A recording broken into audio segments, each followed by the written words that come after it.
تو radio Excel کی گھڑی میں وقت ہو چکا ہے 11:27۔ عاطف مسعود اور تنویر حسین احمد کیوں بولتا ہوں میں آپ کو؟ ویسے احمد میں بول سکتے ہیں، لیکن میرا نام تنویر حسین ہے. بول سکتے ہیں. بولنے کو تو بہت کچھ بول سکتے ہیں آپ کو. بہت کچھ تو نہیں بول سکتے. کبھی پیار سے تو بہت کچھ بولا جا سکتا ہے کہ نہیں؟ کون سا پیار؟ جو ایک مرد دوسرے مرد سے کرتا ہے. اچھا، جو ایک بھائی کسی بھائی سے کرتا ہے. ہاں کہہ لیں مرد سے جو کرتا ہے. اچھا، خالص مرد جو ہوتا ہے. خالص مرد. اچھا، خالص مرد نہیں، کوئی مکسنگ بھی ہو جاتی ہے نا کبھی کبھی، آ جاتے ہیں کہیں بیچ میں. نہیں صحیح. ویسے تنویر حسین پیارا سے میرا نام. ویسے مرد ہو، عورت ہو، خالص ہو، مکسنگ ہو، کچھ بھی ہو، انسان تو ہے نا. ہاں انسان تو ہے، انسان ہے. پتہ نہیں بندہ ہے یا انسان ہے، جو بھی ہے انسانیت تو سب سے پہلے ہے کہ نہیں؟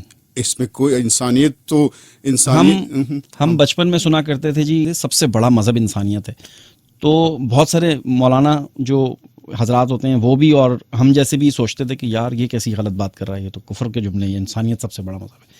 لیکن جب ہم نے دنیا دیکھی اور باہر نکلے تو پھر پتہ چلا کہ جتنے بھی مذاہب آئے ہیں دنیا میں جو بھی ہیں وہ انسانیت تو سکھا رہے ہیں. میرا خیال ہے سب سے پہلے انسانیت اگر آپ سیکھ جائیں گے، ظاہرہ اس میں آپ عزت، دوسرے کو اس کا مقام دینا، اس کا درجہ دینا، اس کی خیر و فیض چاہنا. اور میرے حال میں کوئی ایسا مذہب ہے نہیں. میں اس پہ پتہ مذہب اور سیاست پہ میں بہت کم بولتا ہوں کیونکہ نالج کی بات ہوتی ہے. ظاہر کوئی ہلکی سی بات نہیں، آپ مذہب اور سیاست پہ نہ بولیے گا، آپ انسانیت پہ تو بول سکتے ہیں نا. انسانیت سر، مذہب بھی کیا ہے؟ مذہب بھی انسانیت ہی ہے نا. بالکل انسانیت ہے. جس دنیا میں کیسے رہنا ہے، کیسے کھانا ہے، کیسے لوگوں کا خیال کرنا ہے، جتنے بھی مذاہب دنیا میں آئے ہیں وہ سیدھا راستہ ہی دکھانے کے لیے آئے ہیں نا. انسانیت آپ کو آپ کے اندر احساس جگاتی ہے، اور جب آپ کے اندر احساس جاگ گیا، سمجھیں کہ آپ دوسروں کا خیال، عزت رکھنا، ان کی ضروریات کو سمجھنا، ان کو نقصان نہ پہنچانا، ان کی دل آزاری نہ کرنا. یعنی انسانیت یہی ہے کہ آپ کے اندر ایک جذبہ ڈالتی ہے جہاں آپ آ کے چاہتے ہیں کہ مجھ سے کسی کو کوئی نقصان نہ پہنچے. اور مذہب یہی سکھاتا ہے کہ کیا یہ سب باتیں بتانے کے لیے آپ کو مذہب کی ضرورت ہے؟ کوئی مذہبی طور پہ ہمیں آ کے یہ بتائے کہ اچھا کرنا ہے، برا نہیں کرنا ہے، لوگوں کے ساتھ کس طرح سے رہنا ہے، رویہ رکھنا ہے، ملکی حالات کس طرح سے بہتر کرنے ہیں، جتنے بھی معاملات ہیں کس طرح سے دنیاوی طور پر دنیا کو کس طرح سے ڈسکور کرنا ہے، کیسے آگے بڑھنا ہے. کیا ایک مذہبی انسان ہی اچھا انسان ہو سکتا ہے؟ کیا ایک غیر مذہبی انسان اچھا انسان نہیں ہو سکتا ہے؟ نہیں، دیکھیں جو علم آپ کو تہذیب ضرور سکھاتا ہے، اس میں کوئی شک نہیں ہے.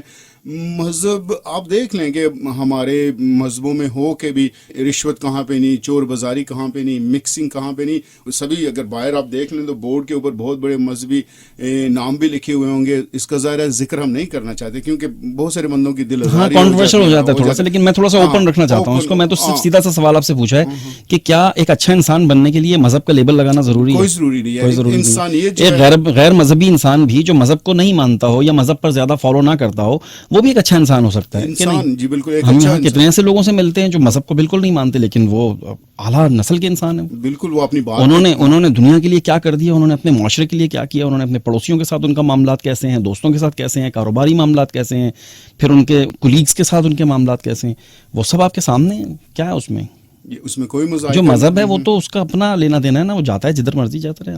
اپنے ایمان کی بات ہے. ہمارا ایمان کچھ ہے، اس کا ایمان کچھ ہے. ہوتا رہے ہماری بلا سے ہمیں کیا.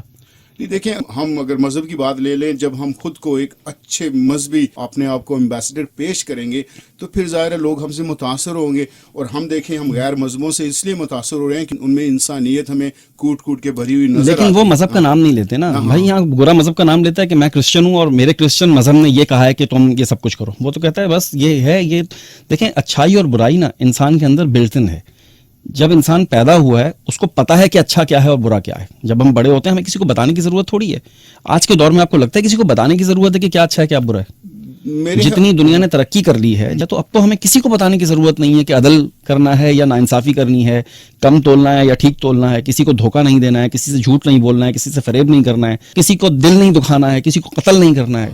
اگر اس پہ بات کی جائے نا کہ جہاں معاشرے میں تعلیم نے زیادہ نفاست پیدا کر دی ہے نا، جہاں ہمیں پتہ چل گیا ہمیں ضرورت نہیں پڑتی کیونکہ کتابیں ہیں، ایک تحقیق بہت ساری جگہوں پہ ہو چکی ہے، انسانیت نکھار کے سامنے آ چکی ہے.